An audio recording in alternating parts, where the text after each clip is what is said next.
Saya ingin tanya, setelah meninggal, setelah pergi dan menjalani hidup di bumi ini, bagaimana Anda ingin dikenang? Ingin dikenang dengan cara spesial? Saya akan beritahu apa yang ingin saya ingat sebagai teman Tuhan. Anda lihat ada seorang pria dalam Alkitab yang dikenal sebagai sahabat Tuhan dan namanya adalah Musa. Dan izinkan saya berbagi tentang Musa. Ada cerita menarik dalam Alkitab tentang Musa.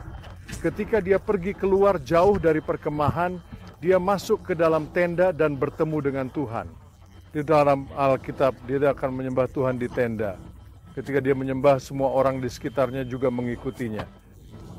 Dan itu adalah waktu yang indah dari kehadiran Tuhan bersama-sama dengan umat Tuhan.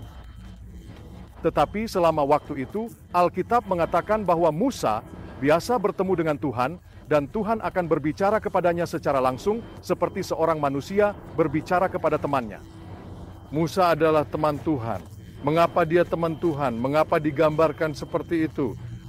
Seperti terlihat, Musa menghabiskan waktu berbicara dengan Tuhan dan membiarkan Tuhan berbicara kepadanya. Dan itulah mengapa Alkitab menyebutnya sebagai sahabat Tuhan.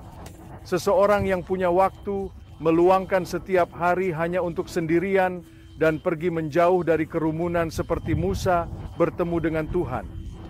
Biarkan Tuhan bicara ke hatinya melalui Alkitab, kitab suci. Dia jadi teman Tuhan karena tahu apa yang ada di hatinya. Saya pengen jadi orang seperti itu. Pengen jadi orang yang enggak cuma bilang, ya percaya Tuhan, tapi mau jadi orang yang teman Tuhan.